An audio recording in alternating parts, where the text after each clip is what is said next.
மூடப்பட்ட மறைக்கப்பட்டு கிடந்த சம்சம் வெளியே சம்சம் தண்ணீர் மட்டுமல்ல, அது உணவாக இருக்கிறது. பெருமானா சொல்வார்கள், எதை நினைத்து எதை வேண்டி இந்த சம்சம் குடிக்கிறீர்களோ அது நிறைவேறும். சம்சம் தண்ணீரில் அத்தனை நோய்களுக்கும் ஷிஃபா இருக்கிறதா ஸல்லல்லாஹு அலைஹி வஸல்லம்.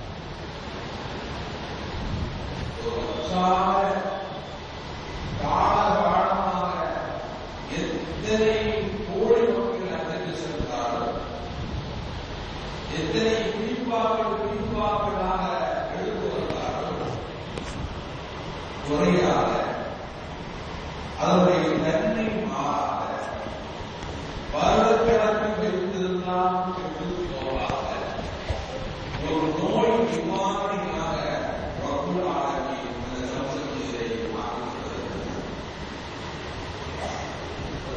சொல்வார்கள், சம்சம் நீரை நீங்கள் குடிக்கின்ற பொழுது நல்ல பிரயோஜனமான அறிவுக்கு அல்லாஹ்வுடைய சான்றுகள் பிரயோஜனமான ஞானத்தை கேள்விக்கு ஒப்புக்கொள்ளப்பட்ட அமலைக்கு விசாலமான ரிசுக்கு அனைத்து நோய்களுக்கும் சிவாய் நான்கு பேர் ஏதாவது தேவைன்னா பெற்றுக் கொள்ளலாம். உடல் சுகம் மட்டுமல்ல, ஒரு கடன் சுமை இருக்கிறது கூட நாம் முடிவு நாம் கேட்டால்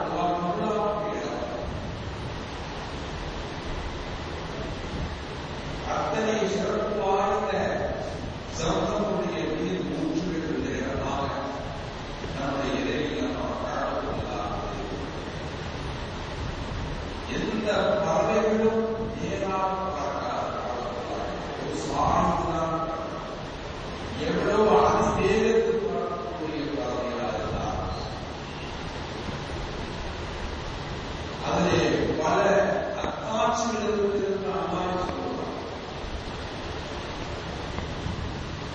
பலவிதமான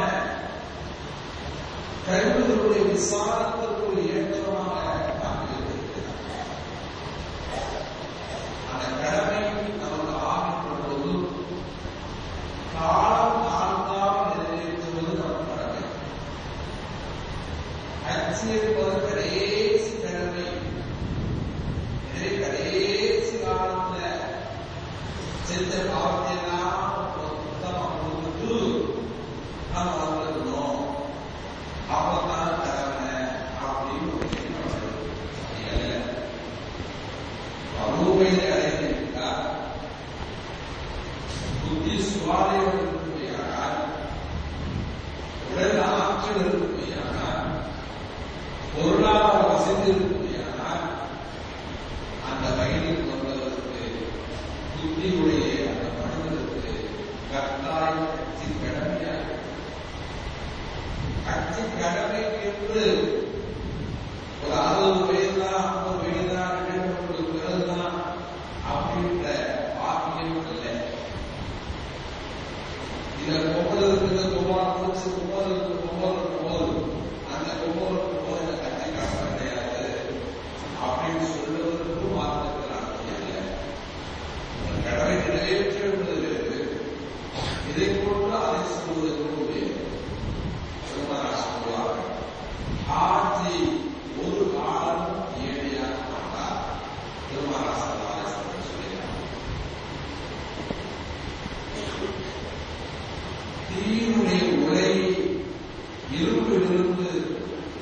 எப்படி கசடுகளை அடைக்கிறதோ, கட்சி உங்களுடைய பாவங்களை, உங்களுடைய தீய எண்ணங்களை அது கடைபிடித்து இருப்பதாக ரசூலுல்லாஹி ஸல்லல்லாஹு அலைஹி வஸல்லம் சொல்லியிருக்காங்க.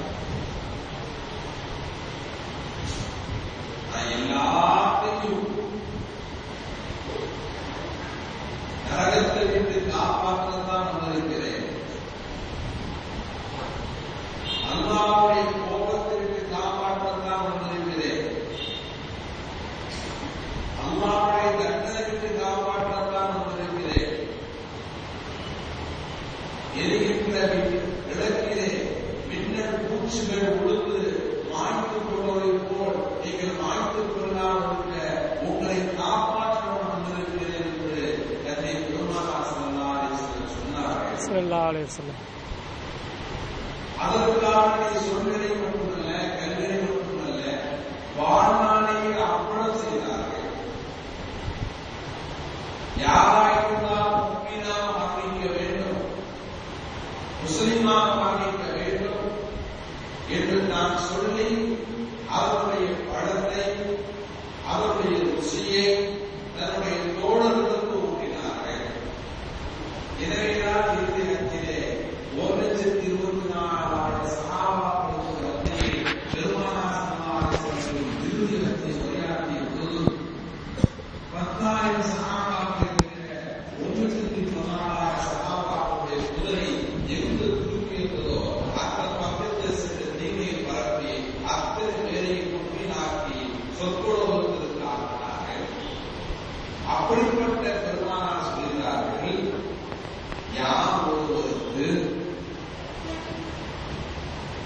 ஹஜ் செய்ய வசதி இருந்தோ, ஹஜ் செய்யாவிட்டால்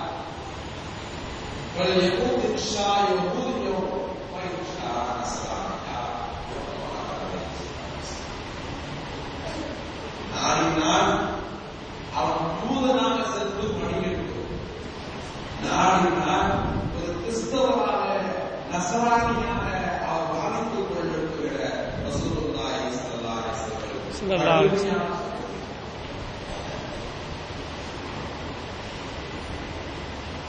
இஸ்லாமியர்களுடைய பட்டியலில் நாம் 20 பேர் அல்ல, அவனுடைய பட்டியலில் நம்முடைய பேர் பதிவு செய்யப்பட்டது. அல்லாஹ் சொல்வார், அஷ்ஷைத்தான் யஇதுகுமுல் ஃபக்ர், ஷைத்தான் உங்களுக்கு வாக்களிப்பதெல்லாம் ஏழ்மை கொடுத்ததான்.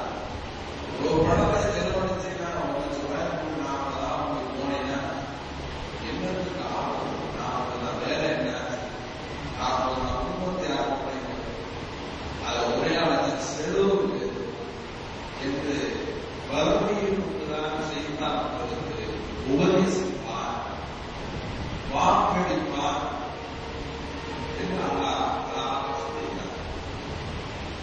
ஆனால் அல்லாஹ் ரப்பல் ஆலமீன் நன்மையின் பால்தான் அழைக்கின்றார், நன்மையை கொண்டுதான் அவர் வாக்களிக்கின்றார். எனவே நமக்கு கடமையான அந்த ஹஜ்ஜுடைய கடமை காலத்தாமசாமல் நிறைவேற்றுவது அவசியமாக இருக்கிறது. சஹாபா பெருமக்களும் அதற்கு பிறகு வந்த எத்தனையோ கோமாக்களும் ஒரு ஹஜ்ஜி செய்வதற்கு 6 மாசம் அர்ப்பணித்த கதைகள் உண்டு. ஒருவரும் செலவழித்த வரலாற்றுடைய ஆதாரபூர்வமான சம்பவங்கள் உண்டு. நடந்தே சென்று இன்றைக்கு ரொம்ப சுருக்கி விடப்பட்டது. கிபி 1500 ஆண்டுகளுக்கு பிறகு பயங்கரமான முன்னேற்றம். 1500 ஆண்டுகளுக்கு முன்னால் அவருடைய பிரயாணமே அவருக்கு போதும் சொல்வதுதான் இருந்துச்சு. அதுக்கு பிறகுதான் 150 ஆண்டு காலத்துதான் கப்பல்கள் வந்தன. இப்போ சில மணி நேரங்களில் நாம் சென்றடையக்கூடிய வசதியை பெற்றிருக்கிறோம். 40 நாள் எல்லாம் எப்பொழுது சுருங்கி போய் 20 நாள் வந்துவிட்டது.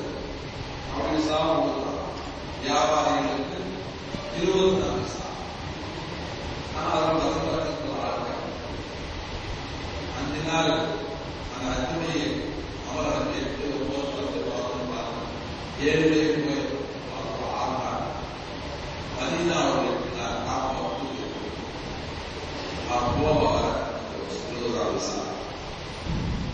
போய்கிட்டே இருக்கிறார். போயிட்டே வருஷம் போயிட்டே இருக்கிறார். ஏழையா போவதே கிடையாது. பெருமானாருடைய வாக்கு அது பொய்த்து போவது என்பதே கிடையாது.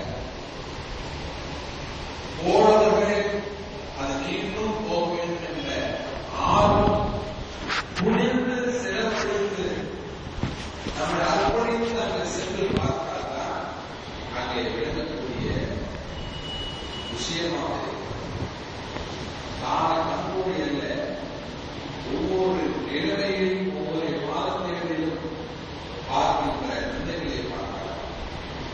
எத்தனை புனிதத்திலே எத்தனை அல்லாஹ் எப்படியெல்லாம் கூறுகிறார்.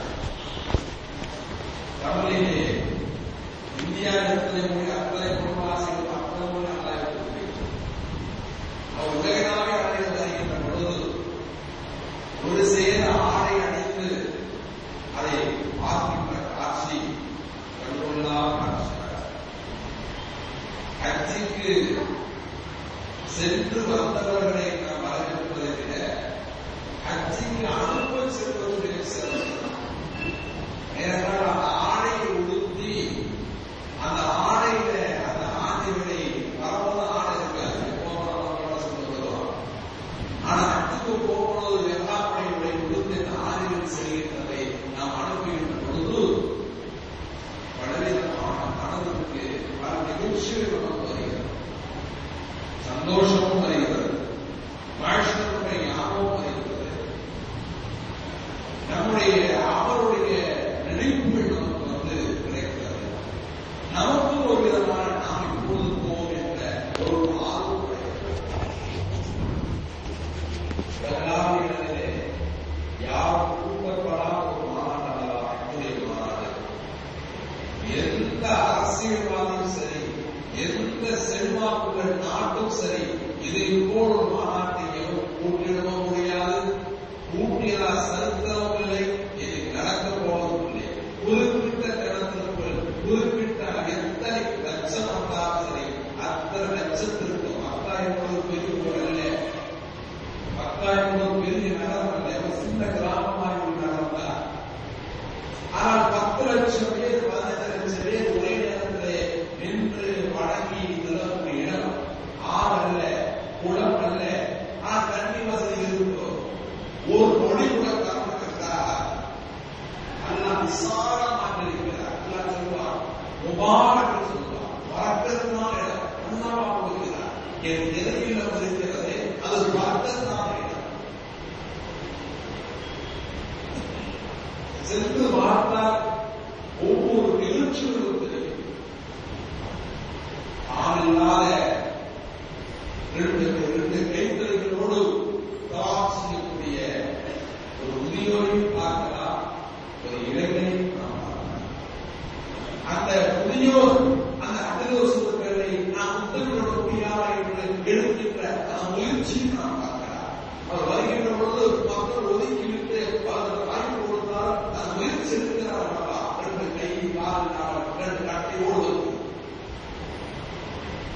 அங்கே போய் பார்த்தால் கடமையானவர்கள் மத்தியிலே ஏராளமான சகோதரர்கள் நிறைவேற்றுவதற்கு நியமித்தீர்கள். அல்லாஹ்விடத்திலே அந்த பாக்கியத்தை நிச்சயமாக பெறுகிறேன். இல்லாவிட்டால் ஒன்று நம்மளால் மறுமையிலே அல்லாஹ்விடத்தை பொது சொல்ல முடியாது. எத்தனையோ பேருக்கு நான் பணத்தை கொடுக்கவில்லை, உனக்கு செல்வத்தை கொடுப்பதில்லை, நீ ஏழு லட்சம் கேட்கலாம். நான் செல்வம் இருக்கின்ற காலகட்டத்திலே செல்லாமல் நான் ஒரு கல்யாணம் வேற போவோம் தள்ளி போட்டு உடலுக்கு பெருமாள் சொல்வார்கள், ஹஜ்ஜை நீங்கள் ஹஜ்ஜை நீங்கள் தீவிரப்படுத்துகிறது பெருமாள். ஹஜ்ஜை கடமையா இருக்கிறவர்கள் தீவிரப்படுத்துங்கள். ஏன்னா ரெண்டு அவசியம். உடல் ஆற்றல் அவசியம், பொருளாதார அவசியம். எப்பொழுது ரெண்டும் சென்று நமக்கு தெரியாது. ரெண்டுமே நிரந்தரம் கிடையாது. உடலுடைய தாக்கல் அந்த வாயுவனாக இருக்கட்டும், செல்வம் சொல்ல வேண்டியதில்லை. இன்றைக்கு ஒரு ஆகவே நாளைக்கு ஆகவே மீண்டும் வகையாக அமைந்து போவார். அதான் செல்வமே. அரணியிலே மாறு என்றாலே அல்லாஹ் இந்த பேர் சாயக்கூடியது. நல்லா அறிய வச்சிருக்கலாம். அந்த பேரு செல்வம் என்பது சாயக்கூடியது. இது சாயம், அமுது சாயம் யாருக்கு கிடையாது. அதை உடல் ஆற்றலும் நம்மால் சொல்ல முடியாது. எனவே நீங்கள் தண்ணி கொண்டார்கள். கற்றை நீங்கள் துரிதப்படுத்திக் கொள்ளுங்கள் என்பதாக ரசூலுல்லாஹி ஸல்லல்லாஹு அலைஹி வஸல்லம் கூறினார். எனவே கடமையாக்கப்பட்ட அந்த கடமையை நாம் நிறைவேற்றுவதற்கு முயற்சி வேண்டும். குறிப்பாக முதியோரான காலத்தில் செல்வதை விட இளமையான காலத்தில் சென்றால்தான் நிறைய தவாப்புகள் செய்ய முடியும், நிறைய உத்தாரங்கள் செய்ய முடியும், நம்முடைய பெற்றோர்களுக்கு உத்தாரம் செய்ய முடியும். நம்முடைய ஒரு கால் அல்லாஹ்வுடைய நாட்டப்படி நம்முடைய குழந்தைகள் ஒரு கால் சிறு குழந்தைகள் அவர்களுக்கு ஆண்டவர் வாசிக்கக்கூடிய வார்த்தை நம்மளை விட்டு சென்ற சகோதர சகோதரி எவ்வளவு பெரிய நல்ல வார்த்தைகள் இருக்கின்றன. அதை அமைச்சுவதற்கு உடலுக்கு சக்தி இருக்கின்றன. அந்த வாழ்வு காலத்திலேயே அந்த அமல்களை நாம் நிறைவேற்றிக் கொள்வது கட்டாய கடமையாகும்.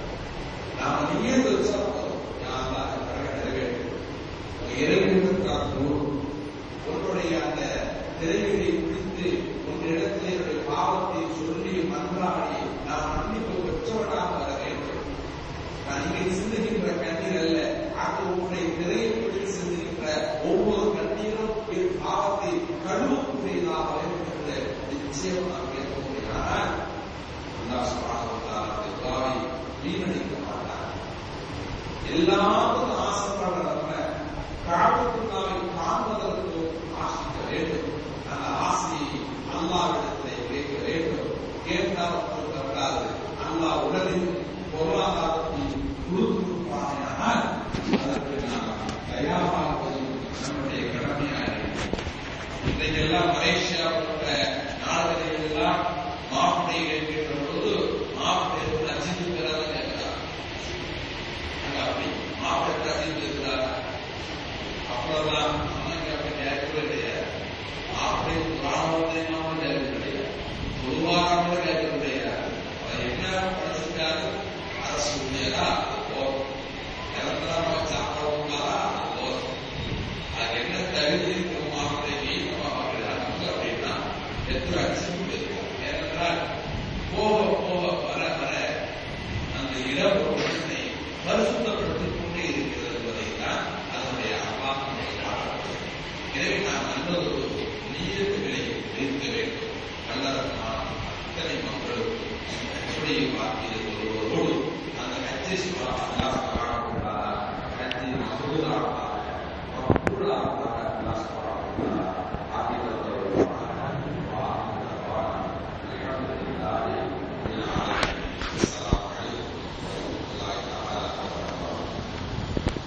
Vale.